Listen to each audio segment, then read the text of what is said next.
untuk mata kuliah mikrocontroller. Sebelum saya membahas materi berikutnya, saya akan membahas terlebih dahulu tentang tugas kemarin yang kalian sudah bikin, yaitu membuat sebuah alat yang namanya stopwatch. Kemarin untuk tugasnya sudah saya berikan dengan sistemnya, ya, dengan konsepnya bahwa waktu stopwatch, ya, waktu terkecilnya adalah per detik, ya, berarti setiap detik dia increment. Kemudian ada tombolnya, di mana tombol ini nanti ada tombol start, stop, dan reset. Kemudian ada LCD. Di sini LCD-nya saya hubungkan ke port C, ya, saya hubungkan ke port C, sedangkan tombolnya saya hubungkan ke port D. Untuk start saya hubungkan ke PD0, untuk stop PD1, dan resetnya PD2. Nah, untuk demo kali ini, ya, tentang tugas kalian yang saya demokan nanti, untuk timingnya bukan seper detik, tetapi seper 100 mili detik, ya. Nah, mengacu pada tugas kalian yang sudah kalian kumpulkan kemarin, kebanyakan kalian menggunakan fasilitas timer dari microcontroller, padahal bab timer itu sendiri belum saya jelaskan. Nah, hari ini stopwatch yang akan saya demokan tidak menggunakan timer, tapi menggunakan sistem delay biasa, ya. Oke, saya langsung saja kita mulai. Pertama kita buka software CodeVision-nya, kita file new.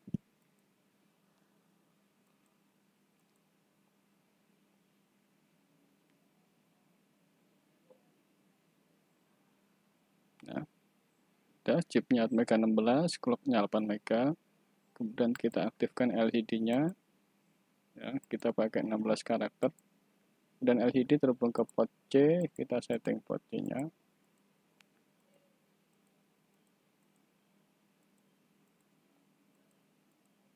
Nah, sudah, kemudian kita setting portnya untuk tombolnya di mana rangkaiannya adalah common ground, port D, input, ya, port D0, port D1, port D2, input. Kemudian kita pull up karena common ground. Nah, kita pola seperti ini. Kalau sudah, kita generate shift and exit. Ini.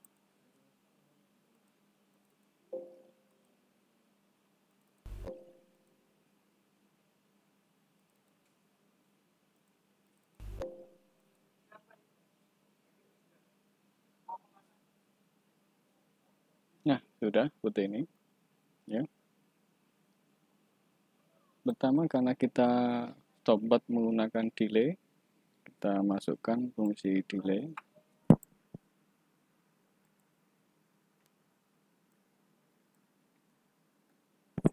Kita masukkan pustaka delay. Kemudian kita buat deklarasi. Nah, kita tahu. Nah, di sini saya contohkan, ya, di sini. Nah, kita bikin kayak gini. Ini tampilan stopwatch-nya.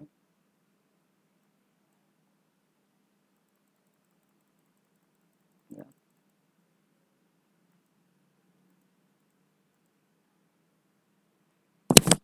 Ini adalah satuan menit, ini satuan detik, ini satuan seper 100 detik. Ya, 100 detik berarti berapa? Berarti setiap 10 milisecond. Jadi ini akan increment setiap 10 milisecond, ya, atau seper 100 detik. Kalau 10 milisecond dikalikan 100, ini kan incrementnya 100. Kali 100 kan ketemunya 1000 milisecond. 1000 milisecond itu kan sama dengan 1 detik. Ya, jadi ketika dia increment 0 sampai 99 atau 0 sampai 100, maka dia akan pada digit detik akan menambahkan 1. Nah, di sini kita akan membuat sebuah variabel, ya terlebih dahulu variabel, ya, variabel di sini. Nah, ini kita simpan variabel sendiri-sendiri. Ya, kita buat variabel ini, misalkan kita buat variabel per detik, ya saya namakan per detik, ini detik, ini menit. Nah, di sini.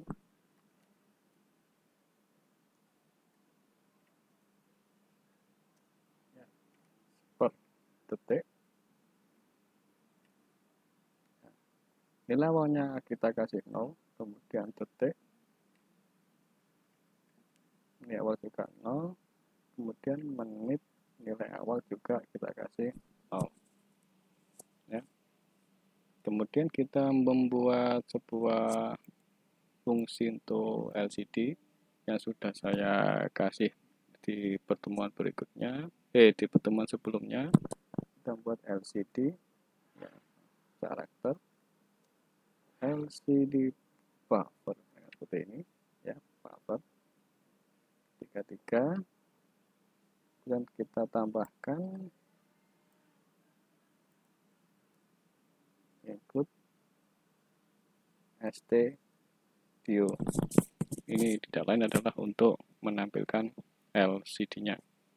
Kemudian kita buat lagi sebuah, ini bisa dikatakan ilmu baru ya untuk kalian. Kita buat sebuah definisasi, misalkan pb start. Kalau kita lihat pada rangkaian di sini, start antara terhubung ke PD0, ya, terhubung ke PD0, terhubung ke PD0, seperti ini, pin D.0. Nah, kita copy, dan ini pb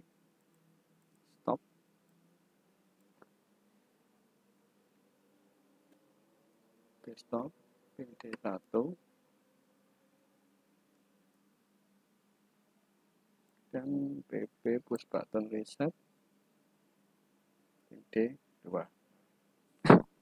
Jadi kegunaan saya mendefinisikan ini nanti di dalam pemrogramannya kita tidak usah menggunakan istilah pin D0 lagi. Kita langsung saja menggunakan istilah ini, pb start, pb stop, atau pb reset, karena sudah kita kenalkan bahwa pb start itu adalah pin D0. Nah, sekarang kita coba terlebih dahulu. Jika pb start sama dengan 0 berarti dia artinya adalah ditekan, ya, ditekan,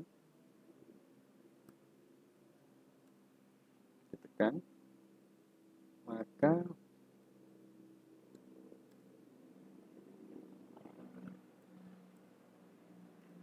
per detik plus, ya, per detik plus, ya. Kemudian delaynya, karena delaynya adalah 10 milisecond, maka kita gunakan 10 milisecond, dan kita tampilkan ke LCD, ya, ke LCD.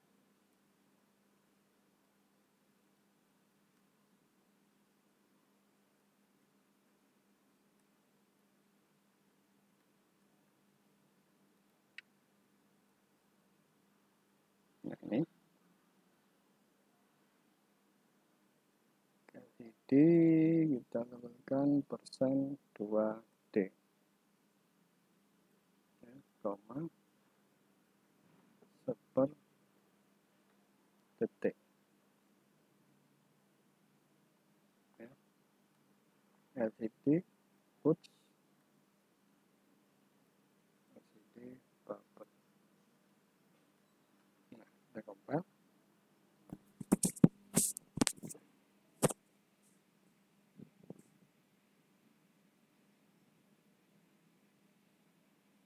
Nah, tidak ada error. Ada dua warning ya. Kalau kita lihat warningnya adalah ini.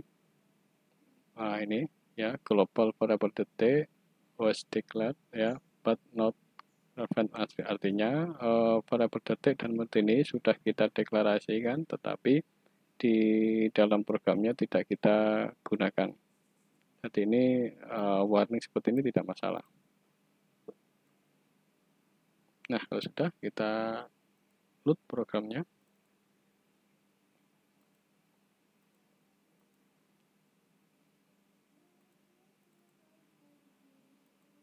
Ya, Pak, kita lihat hasilnya.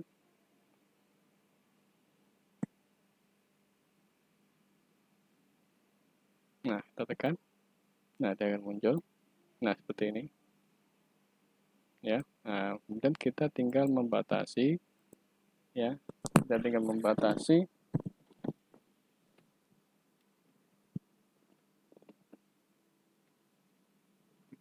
sampai angka 100 juga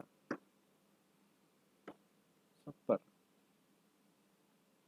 detik ya, per detik bisa sama dengan 100 ya, maka per detik kita reset dengan 0. Nah, ini.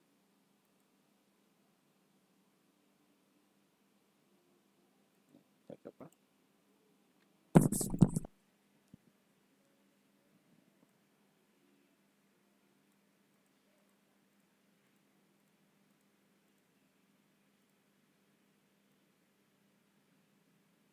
Nah, seperti ini hasilnya.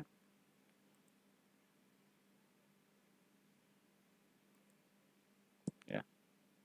Nah, mungkin yang jadi masalah di sini ya, yang jadi sebenarnya bukan masalah, cuma kurang bagus saja. Kalau ini kita tekan, nah dia akan increment. Cuma posisinya ini harus ditekan terus. Ya, posisinya harus ditekan terus. Nah, bagaimanakah caranya supaya sistem yang kita buat ini tombol start ini sekali tekan, jadi dia langsung increment terus sampai dia 100 baru dia di reset. Nah, caranya bagaimana kalau kita bikin sistem seperti itu?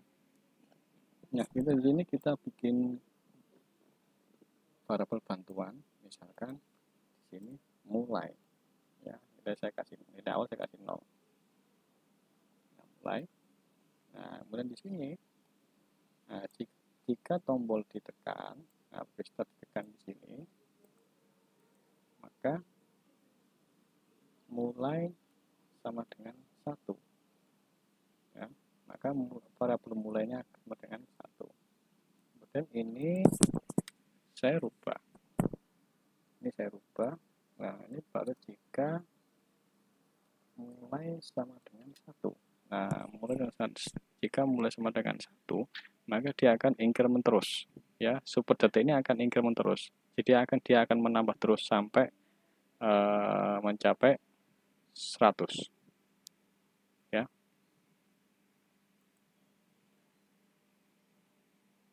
Kita compile. Coba kita buktikan hasilnya bagaimana. Nah, dia increment terus. Nah, seperti ini. Ya. Nah, kemudian kalau ingin men-stop, berarti jika PB stop sama dengan 0, maka di sini mulainya saya kasih 0. Nah, kalau PB stop ini ditekan, maka variabel mulai ini akan bernilai 0. Karena bernilai 0, maka fungsi ini tidak akan dieksekusi. Artinya variabel seperti ini tidak akan increment lagi. Ya, kita coba.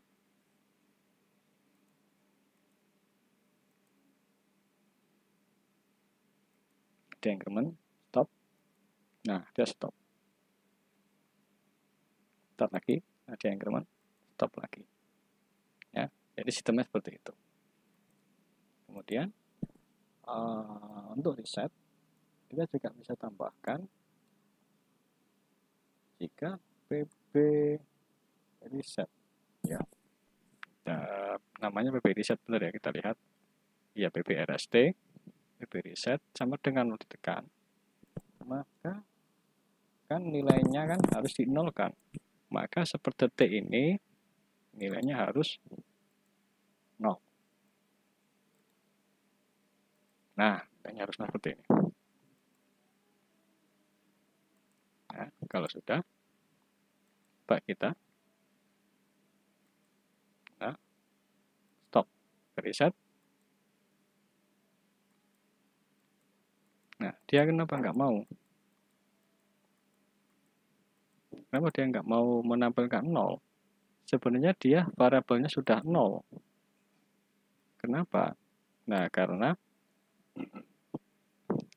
ketika PB reset ditekan ini, ya, dia tidak menampilkan fungsi LCD ini.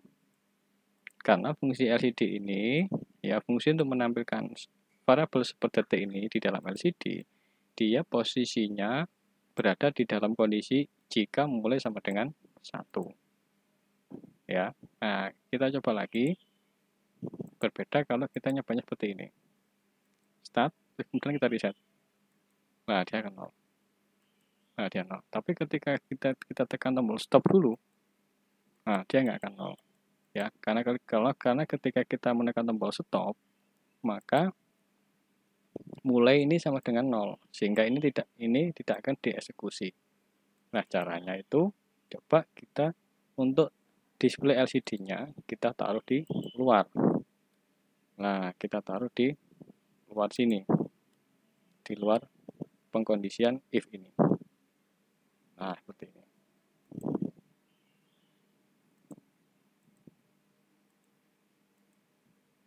Start, stop, reset. Nah, dia 0. Nah, jadi hanya kendalanya hanya masalah lokasi saja di sini. Nah, kemudian tuh menampilkan detik, ya.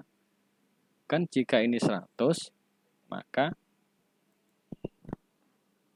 detiknya akan nambah 1. Nah, kita taruh ini. Nah, kalau ini kan hanya satu pernyataan, ya. Kalau jika kondisi ini, maka sepertinya 0 dan juga variabel detik ini bertambah. Nah, seperti ini. Ya. Nah, karena ini ada dua pernyataan, ya, pernyataan ini dan ini, ya, ciri khasnya adalah jumlah titik komanya ada berapa. Kalau ada 2 berarti ada 2 pernyataan. Maka kita harus kasih kurung kurawa buka dan kurung kurawa tutup. Ya. Kemudian kita tampilkan di sini. Ya, kita tampilkan di sini.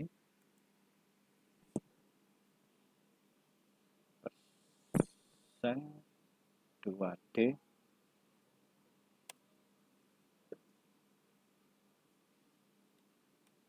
ya. Ini detik. Nah,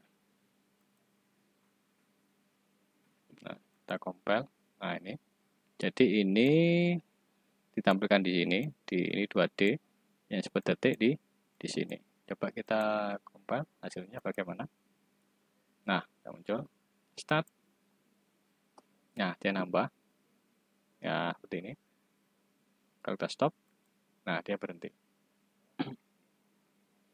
Terus kemudian detik itu kan sampai 70. Ya. Maaf, ini kan sampai 60. Ya. Jadi kita tulis di sini jika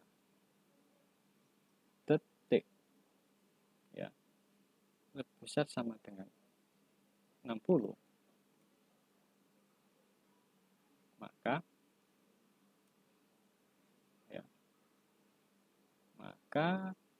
detik sama dengan 0. Nah, ini. Ya. ya, maka detik sama dengan 0.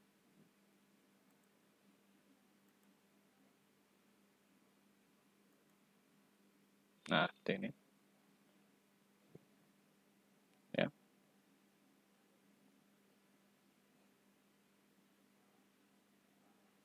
Nah, terus, kemudian saya lanjutkan, kemudian sekarang ganti yang menit, ya, ganti yang menit, ya. Jika detik sama dengan 60, maka detik sama dengan 0. Kemudian variabel menit bertambah atau increment. Nah, seperti ini. Ya, maka variabel menit akan bertambah. Ini. Kemudian di dalam sini juga saya kasih jika menit, ya, jika menit sama dengan 60, ya, maka menit sama dengan 0 saya reset, ya, saya reset. Kemudian di sini saya tampilkan juga menit juga. Nah, ini saya tambahkan menit. Nah, seperti ini. Nah, kita compile. Kita running di simulasi. Kita start. Nah, seperti ini hasilnya. Ya, kita stop. Kita reset. Nah, kalau kita reset yang 0 hanya ini aja. Alasannya kenapa? Karena yang kita nolkan hanya per detik, ya. Kita kan menginginkan kalau di reset kan semua kan menjadi 0. Sehingga ya kita tulis lagi aja. Ini detik, ya, mana detik sama dengan 0. Ini kita copy, detik sama dengan 0 dan juga menit sama dengan 0.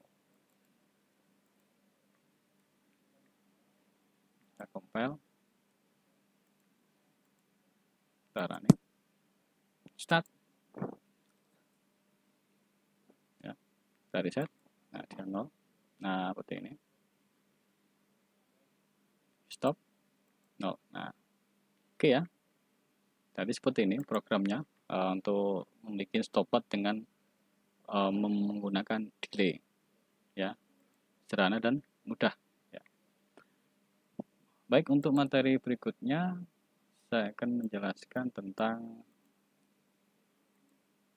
keypad, ya, bab 6 tentang keypad.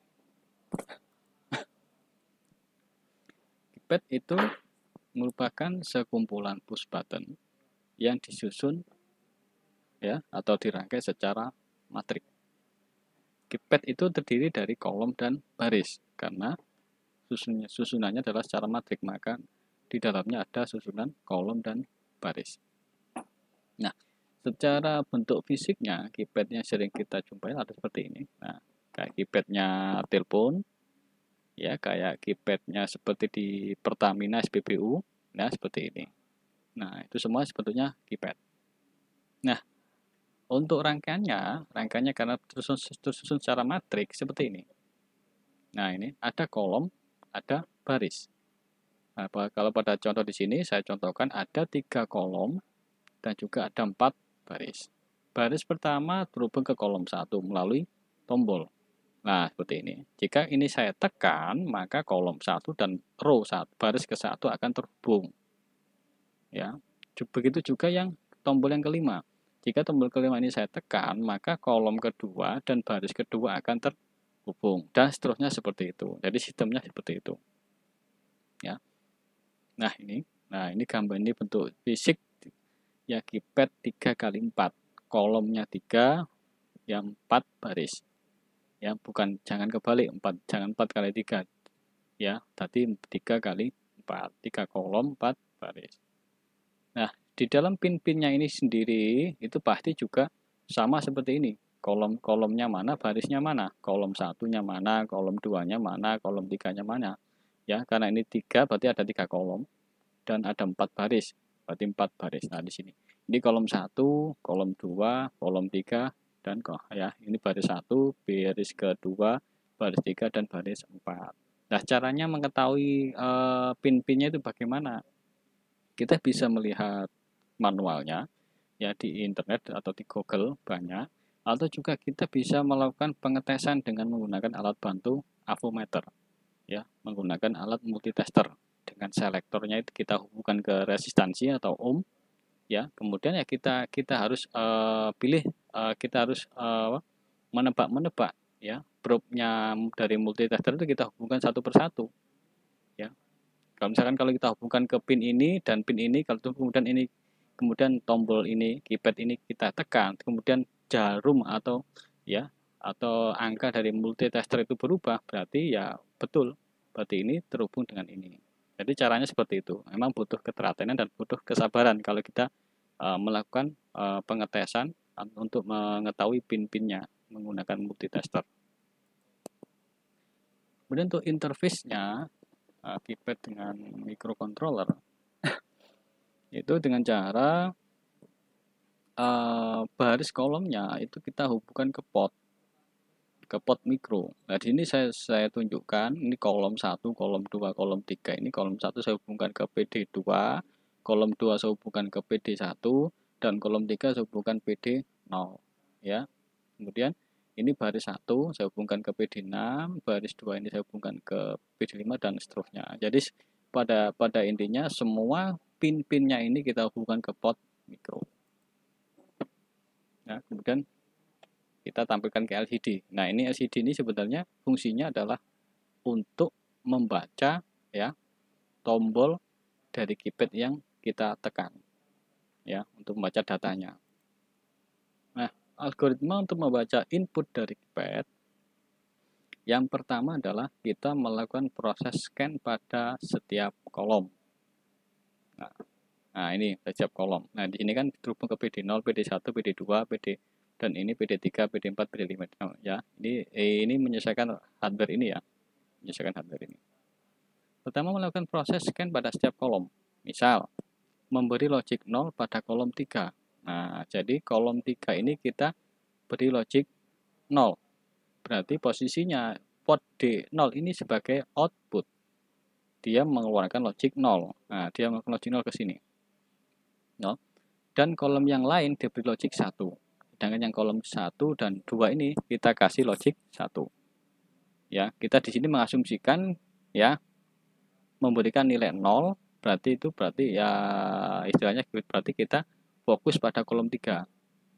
Yang kolom 1 dan 2 itu sementara kita abaikan dulu untuk step pertama dengan cara memberikan logic 1. Ya, kemudian melakukan cek apakah ada penekanan button pada area kolom 3, yaitu area 3, 6, 9, dan pagar. Jadi kita melakukan cek ya, melakukan cek apakah ada penekanan di sini. Artinya kan kalau ini ditekan tombol 3 ini ya, saya tekan kayak ini melakukan logic 0, maka PD6 ini akan kemasukan logic 0 ya, kemasukan logic 0. Begitu pula yang tombol yang 6 ini, kalau ini saya tekan berarti PD5 ini akan kemasukan logic 0 ya. Berarti kesimpulannya PD3 sampai PD6 ini fungsinya adalah posisinya adalah sebagai input, sedangkan yang kolom adalah sebagai output ya. Jadi perlu diperhatikan, berarti algoritma yang saya ajarkan di sini berarti kolom ini posisinya sebagai output, sedangkan yang baris adalah sebagai input ya. Nah, di sini misal jika button dengan nomor 6 ditekan, ini 6 ditekan, maka baris kedua ini atau PD5 akan berlogik 0. Pin D sama dengan 0, pin D5 sama dengan 0. Ya, kemudian step yang kedua melakukan proses scan pada setiap kolom. Misal beri logik 0 pada kolom 2. Lah ini sama. Sekarang gantian. Yang tadi adalah kolom 3 kita kasih 0, sekarang yang kolom 2 kita kasih logik 0. Berarti PD1 mengeluarkan logik 0. Nah, PD1 mengeluarkan logik 0. Dan kolom yang lain diberi logik 1. Sekarang gantian, ini dikasih 1, ini diberi logik 1. Yang ini kita kasih logik 0. Dia melakukan cek apakah ada penekanan button pada area kolom 2, yaitu tombol 2, 5, 8, dan 0. Ya.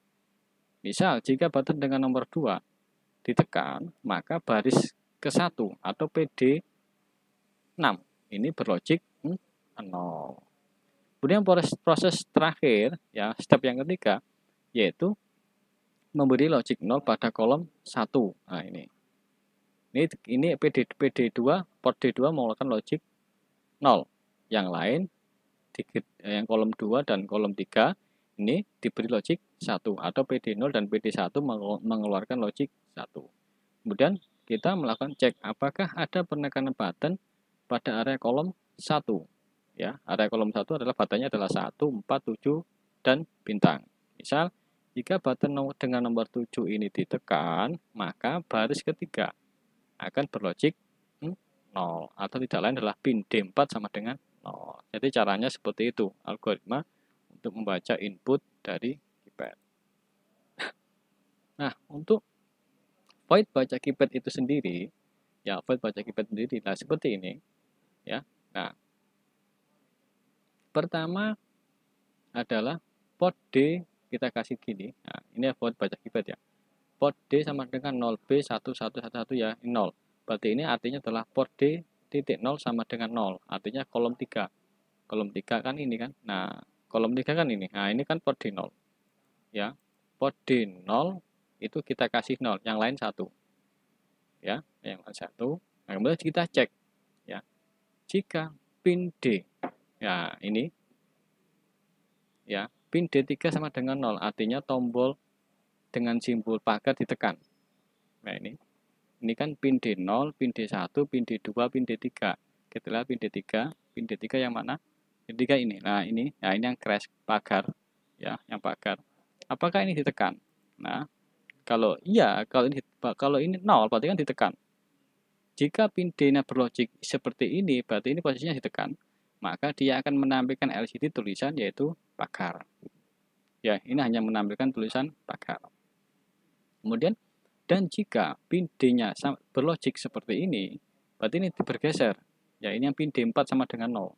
Pin D4 tidak lain adalah tombol dengan label 9. Maka dia akan menampilkan LCD teks tulisan 9. Yang ini juga gitu. Ya. Nah, ini yang pin D5. Nah, untuk menampilkan huruf 6. Ini juga gitu digeser, ya. Nah, maka jika pin D-nya berlogik seperti ini, artinya pin D6 sama dengan 0. Yang maksudnya adalah tombol keypad dengan label 3 itu posisinya ditekan. Maka di dalam LCD nanti akan menampilkan huruf angka 3. Ya, karena ini proses scanning, ya, karena ini proses cek ya, scanning ya, maka kita kasih delay. Delaynya kecil aja, ya, ini misalkan 10 milisecond. Ya, 10 milisecond, 10 milisecond, 10 milisecond, 10 milisecond. Hari ini akan dicek setiap 10 milisecond. Ini dicek dan seterusnya. Nah, ini adalah pada tahap step pertama di sini. Nah, pada kasusnya kolom 3. Nah, ini kan kolom 3. Dan yang kolom 2 sama, caranya sama, cuma ini digeser. Ya, ini digeser. Karena kan kolom kedua kan terhubung ke PD1. Nah, PD1 berarti ini kan PD1 di sini. Ya, kita kasih 0, yang lain 1. Kemudian dicek. Ya, dicek. Nah, jika pin D seperti ini, maka berarti tombol dengan label 0 ditekan. Ya, sama, yang lain juga mengikuti sama. Ini dengan label 8, 5, 2. Ya, kemudian yang kolom tab terakhir yang ketiga adalah sama, ini kita ngecek pada kolom 1. Kolom 1 dikasih, yaitu port D2 dikasih logic 0. Jika pin D logiknya seperti ini, ya, maka berarti tombol dengan label bintang ini berarti ditekan, atau pin D3 sama dengan 0. Ya, yang ini juga sama, ya, jika logik pin D seperti ini, maka pin D4 ini sama dengan 0, atau tombol pada label 7 ditekan, dan seterusnya seperti itu.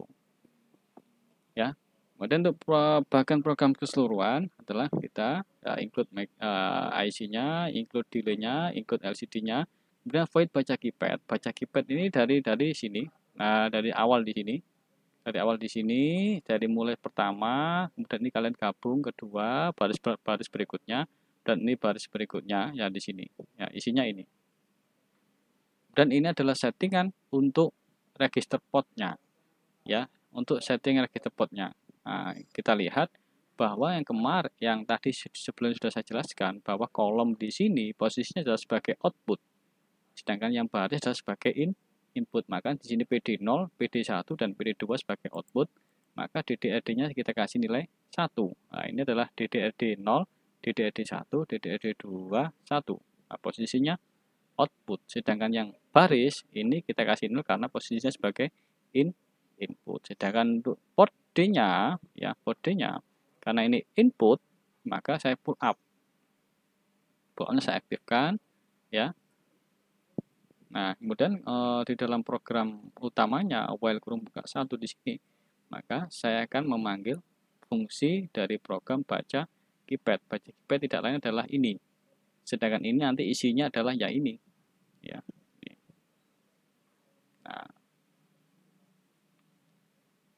Nah, ini nanti bisa kalian coba ya, kalian coba program baca keypad ini. Coba saya ingin tahu kalian coba sendiri di Proteus, ya, nanti dikumpulkan ya, kalian kumpulkan di minggu ke-13, minggu ke-12, minggu ke-12.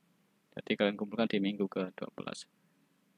Sekian presentasi pemaparan materi saya tentang keypad dan penjelasan tentang tugas membuat stopwatch.